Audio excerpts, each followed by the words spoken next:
Hello दोस्तों, एक बार आपका फिर से स्वागत करता हूं आज के इस रेल एक्सीडेंट के ऊपर। जैसा कि मैंने आपको बताया था, मैं नज़र रखूंगा और आपको हर अपडेट देने की कोशिश करूंगा। तो अभी जो इनिशियल एक रिपोर्ट आई है उसके बारे में मैं आपको कुछ जानकारी देना चाहता हूं, जो आपको शायद मीडिया वगैरह में नहीं मिलेगा, लेकिन मैं आपको इसके तह तक जाने की कोशिश करता हूँ। जो आखिर दुर्घटना क्यों हुई वो तो है ही सवाल, और ये एक्चुअल अभी तक बहुत सारे लोगों को नहीं पता है कि एक्चुअली हुआ क्या था, कैसे इतनी सारी ट्रेन एक साथ टकरा गई और इतना भीषण दुर्घटना हो गया।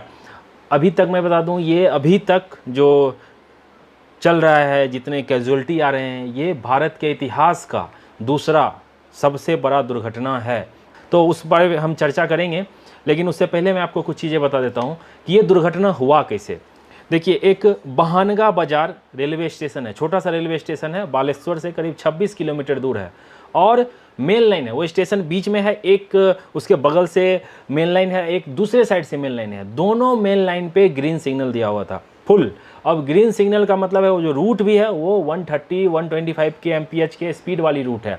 मतलब जो हमारी बेंगलोर से हावड़ा वाली ट्रेन थी, एसएमबीटी से हावड़ा वाली ट्रेन, वो भी अपने फुल स्पीड में जाएगी। और कोरोमंडल एक्सप्रेस, वो जो शालीमार से निकल के चेन्नई को जा रही थी, वो भी अपने फुल स्पीड। ग्रीन मतलब लोको पायलट निश्चिंत हैं, जो ग्रीन सिग्नल है हमको कुछ गाड़ी को बस ध्यान रखना है सिग्नल का, गाड़ी अपने top speed, maximum permissible speed पे ही चलेगी, तो उस पे जा रही थी। और उसके बाजू वाले लूप लाइन में, जिधर से कोरोमंडल एक्सप्रेस आ रही थी और एक तरफ से एसएमबीटी हावड़ा वाली ट्रेन आ रही थी, दोनों के साइड वाले लाइन पे मालगाड़ी खड़ी थी। जैसा आप इस इमेज में देख सकते हैं, इस इमेज में देखो, डबल WAG9 लोकोमोटिव के साथ एक बॉक्सन टाइप वाली मालगाड़ी खड़ी है। उसके बाद इसके बगल में देखिए, एक जो कोयले से लदी, कोयले से लोडेड एक गाड़ी खड़ी है। अब होता क्या है, दोनों थ्रू सिग्नल था, मेन अप और डाउन दोनों लाइन का। कोरोमंडल एक्सप्रेस फुल स्पीड में, मतलब अपने स्पीड में आ रही है, लोको पायलट सिग्नल को देख रहे हैं। और हुआ ये, वो मेन लाइन जाने की बजाय कोरोमंडल एक्सप्रेस लूप लाइन पे डाइवर्ट हो गई। लूप लाइन पे, चूंकि कहा जा रहा है इनिशियल रिपोर्ट में कि वो जो पॉइंट चेंजिंग था, जैसे जहाँ से पटरी चेंज होती है, जब पैनल से स्विच दबाया जाता है तो पटरी ट्रैक चेंज हो जाता है, और वो दिखाता भी है ट्रैक चेंज हो गई, अब अभी गाड़ी इस डायरेक्शन में जाएगी। तो हुआ वही, सिग्नल ग्रीन है, लोको पायलट को पता है, स्टेशन मास्टर को पता है, सबको पता है गाड़ी सामने सीधा ही जाएगी, कुछ भी प्रॉब्लम नहीं है। हुआ ये, गाड़ी टर्न ले ली। अब ये जांच का विषय है कि ये पॉइंट में क्या खराबी थी, ऐसा कैसे हो सकता है, पता नहीं चला। सिग्नल ग्रीन है और गाड़ी कोरोमंडल एक्सप्रेस लूप में घुस गई। कोरोमंडल एक्सप्रेस लूप में घुसी, और जो मालगाड़ी खड़ी थी कोयले से लदी हुई, देख सकते हो उसका जो लोकोमोटिव है संतरागाछी का 37334, ये उसके ऊपर कैसे लग रहा है जैसे लैंड होके उसके ऊपर आ गया। इतना जोरदार टक्कर था ये कि लोकोमोटिव पूरा चढ़ गया। अब आप सोच रहे होंगे, गुड्स ट्रेन खड़ी थी, उसमें जो ट्रेन मैनेजर होंगे, जो ब्रेक वैन होता है उसमें ट्रेन मैनेजर भी तो होंगे, उनके जान का क्या? तो मैं आपको एक बता दूं, वो सुरक्षित बच गए हैं, उनको हल्की फल्की चोटें आई है, शायद वो ब्रेक वैन में नहीं थे, इसकी वजह से उनकी जान बच गई। क्योंकि लगता है गाड़ी खड़ी रहने वाली थी, तो वो उतर के कुछ कर रहे होंगे, तो उनकी जान बच गई। दूसरे साइड जो बॉक्सन वाली थी, अब देखिए, टक्कर मारी, इसके ऊपर मालगाड़ी के ऊपर जो कोयले से लदी हुई थी उस पर चढ़ गई। अब इसी दौरान हुआ, दूसरी तरफ से SMBT sir M Visvesvaraya terminal से हावड़ा वाली ट्रेन, वो भी अपने स्पीड में आ रही थी। जब मालगाड़ी को टक्कर मारी कोरोमंडल एक्सप्रेस, तो उसके डब्बे, जो उसके कोचेज थे, देखिए एक चीज़ और आपको बता दूं, LHB कोच थी, अगर ICF होती तो सोचो क्या मंजर होता। वो दूसरी वाली लाइन पे आके बीच में आ गई, L शेप में देख सकते हैं आप, ये ड्रोन व्यू देखिए, ये इमेज आपको टॉप व्यू से देखने को पता चलेगा, बीच में आ गई। और जो SMBT आ रही थी, वो सामने से, वो जो कोच आ गई थी सामने से, उस पर टक्कर मार दी। अब जो कोरोमंडल के हैं उसके 21 कोच डिरेल हो गए, 7 कोच, जैसा मैंने आपको पिछले वीडियो में भी बताया था, बुरी तरह से क्षतिग्रस्त हो गया। मैं आपको दिखाता हूँ SMBT का जो कॉम्बिनेशन है वो इस तरीके का था। उसमें से जनरल कोच में कितने लोग होंगे, उसके बाद वाले कोचेज में पूरा लिस्ट है, करीब 3500 जो रेलवे के पास डेटा है, दोनों ट्रेन कोरोमंडल और SMBT हावड़ा वाली में टोटल 3500 लोग रिजर्वेशन करा के चढ़े हुए थे, उनका ये पूरा डेटा है। और इतने सारे लोग जनरल के होंगे, कितने सारे लोग वेटिंग के होंगे, आप अंदाज़ा लगा सकते हो। भारत के इतिहास का ये सबसे बड़ा दुर्घटना ना हो जाए, मैं प्रे कर रहा हूँ कि ऐसा ना हो। जितने लोग घायल हैं उसके लिए प्रे कर रहा हूँ। आप देखो लाशों का अंबार लगा हुआ है, ये डेड बॉडी है ना, आप देख के मतलब आपके आंसू छलक जाएंगे, ऐसा ही ये भीषण हादसा हुआ है। सब कोई दुखी है। इस दुर्घटना का अंदाजा इस बात से लगा सकते हो कि प्रधानमंत्री तक को वहां पहुंचना पड़ गया है। चौपर से पीएम नरेंद्र मोदी वहां घटनास्थल पर पहुंचे हैं, रेल मिनिस्टर सुबह सुबह पहुंचे हुए हैं। हर कोई, चाहे ओपोजिशन हो या जो भी हो, सब कोई इस दुर्घटना से काफ़ी दुखी है और उसके फैमिली के लिए मतलब संवेदनाएं व्यक्त कर रहा है, लेकिन उनकी जान को कोई नहीं लौटा सकता है। मैं आपको कुछ चीज़ें और बताता हूँ। जो वेस्ट बंगाल की सीएम है, बगल में खड़गपुर रेलवे स्टेशन है, उसके भद्रक रेलवे स्टेशन है, सब जगह से असिस्टेंट भेजा गया है। तमिलनाडु के सीएम वो कंट्रोल रूम में आए हुए हैं। चारों तरफ पूरे देश में कोहराम मच गया है इस घटना से।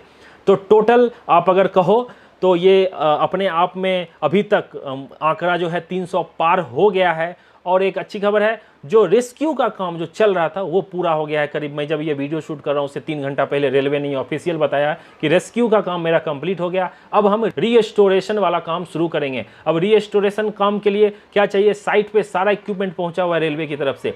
लोगों की संख्या इतनी ज़्यादा है, इतनी ज़्यादा है, पहले लोगों को हटने का अपील किया जा रहा है। जो लोग वहाँ हैं प्लीज़ हट जाइए, रीस्टोरेशन का काम होने दीजिए।